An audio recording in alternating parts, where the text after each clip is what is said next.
बहुत ठंडी है। उसके ऊपर रात के 2 बज रहे हैं, मतलब 2 बजे हम लोग ट्रेन से उतरे, 2:30 बज रहा था। हम ऑटो पकड़ के सतना से जा रहे हैं मैहर माँ शारदा के दर्शन के लिए। तो इतने घने घनघोर जंगल के ऊपर से गए, फिर धीरे धीरे सुबह होने लगी, फिर बहुत ठंड था। उसके बाद भी जब जैसे सुबह होने लगी तो थोड़ा अच्छा लगा। तो इतना सुंदर मतलब दृश्य है, मैं क्या बताऊँ। फिर हम लोग ना ये रोपवे करके, सीढ़ी मैं नहीं चढ़ पाऊँगी, हम लोग के पास बहुत शॉर्ट टाइम था, तो रोपवे करके हम पहुँचे माता के दरबार में। तो ये है माँ शारदा माता की मंदिर, और बोलते हैं यहाँ पर आप आओ, ये सब मन्नत करके गए हैं, तो यहाँ पर आके आप कभी भी खाली हाथ नहीं लौटोगे। अब जो मन में सोच के आए हो वो आपका पूरा होगा। यहाँ की बहुत बड़ा मान्यता है, लोग मानते हैं और मैं भी मानती हूँ। तो मंगलवार का दिन था, बहुत ज़्यादा रश भी था, भीड़ भी था। तो यहाँ पर मैं भी एक मन्नत का धागा बांधी हूँ, और मैं क्या बताऊँ कि इतना मन में शांति लगा, बहुत ज़्यादा शांति लगा। तो माता के दर्शन करके ना मन के अंदर से बहुत सुकून महसूस हुआ। उसके बाद ना हम लोग क्या हुआ, बहुत टाइम तक, मतलब कम से कम आधा घंटे के ऊपर ये मंदिर परिसर में ना हम लोग बैठे हुए थे, मैं और मेरे पति। तो मंदिर परिसर में बैठे हुए थे और भगवान के मन ही मन शरण कर रहे थे, और बोल रहे थे कि मांगो, जो भी मनोकामना लेके आज मैं आपके दरबार में आई हूँ, वो सभी के सभी मनोकामना आप पूरा कर दो। ऐसे तो आप बहुत कुछ दिए हो, यही थोड़ा सा और बचा है, वो भी दे देना। तो ये है माई की रसोई। तो हम लोग ना जैसे ही मंदिर से निकले, माई की रसोई में हम लोग खिचड़ी प्रसाद ग्रहण किए। उसके बाद हम लोग फिर ऑटो पकड़े और गए आला देव की मंदिर में। अच्छा, एक बात और है, मैं बता रही हूँ।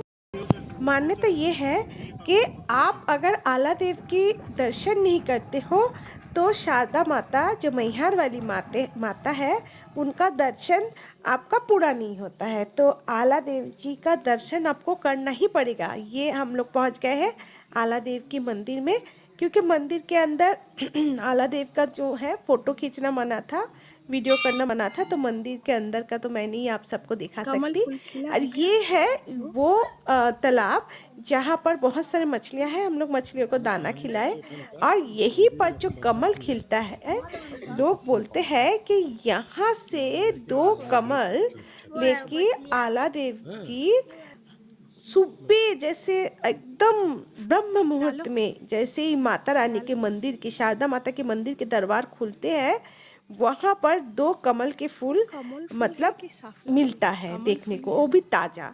तो मान्यता ये है कि आला देव जी रोज सुबह यही से कमल लेकर माता को भेंट करते हैं। तो इनके दर्शन के बिना आपका पूरा के पूरा जो है मैहर वाली माता की दर्शन आपका अधूरा है। तो यहाँ दर्शन करने आपको आना ही पड़ेगा अगर आप मैहर आ रहे हो तो हम लोग ना बहुत मन से, दिल से माता का दर्शन, आला देव का दर्शन किए। ओ माय गॉड, इसके बाद इतना हम लोग का हेक्टिक था। उसके बाद हम लोग आ गए बस पकड़ने, क्योंकि हम लोग को जाना था चित्रकूट। जानते हैं ना चित्रकूट का क्या महत्व है? हाँ, आप सब लोग जानते ही होंगे। तो हम लोग आ गए चित्रकूट। ओ हो, बस में बैठ के जो उसका व्यूज था, इतना सुंदर, मैं क्या बताऊं, है ना। तो पहली बार हम लोग ऐसे ही बैठे बस में। उसके बाद वहां भी हनुमान धारा देखने के लिए फिर हम लोग को रोपवे करना पड़ा।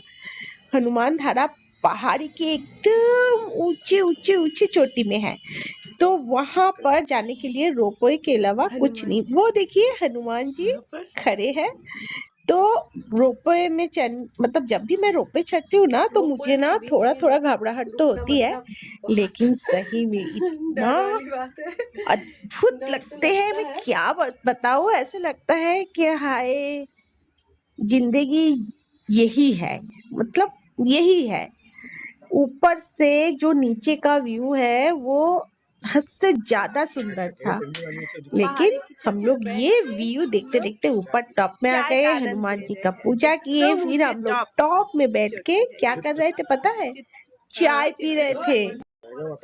जाएगा तो बताई छी। देखिए ये चाय बन रहा है, ये है सीता रसोई में हम आए हैं।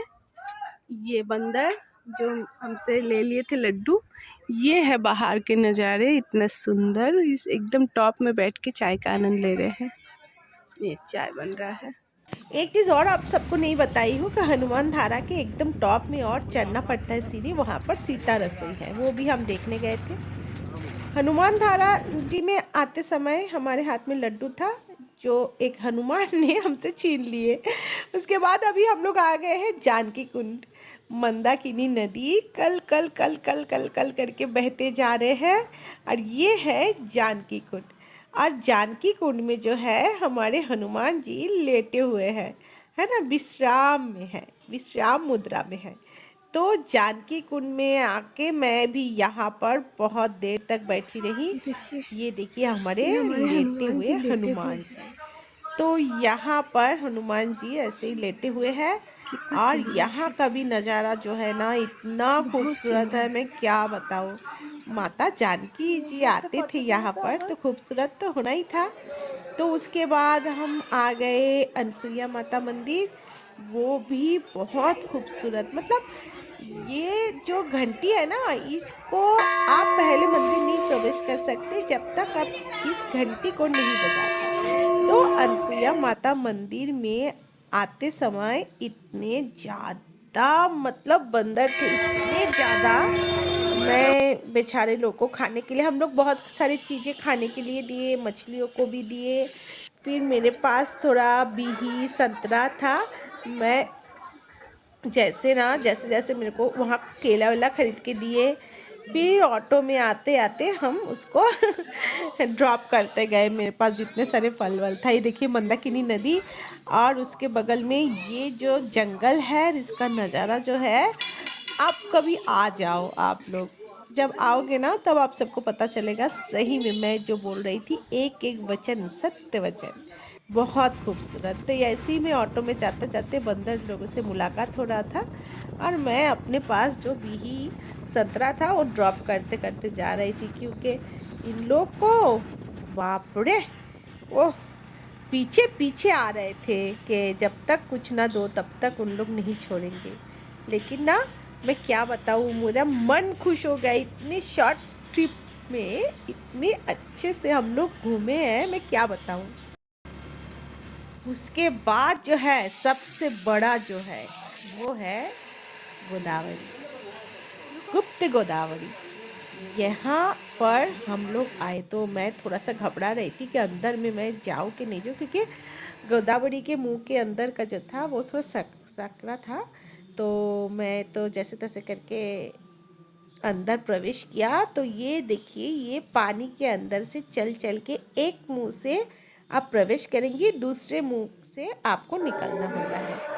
तो पानी है आगे मतलब पानी इतना ठंडा था, लेकिन मुझे ना पैरों में सुकून मिल रहा यही था। का ही परिक्रमा हो तो रहा है। वहाँ पर फिर हम आ गए अंदर में वो कितने किलोमीटर होगा? स्थान जहाँ पर परिक्रमा किए बिना आपका जो है चित्रकूट का पूरा के पूरा जो है भ्रमण, तीर्थ भ्रमण अधूरा है।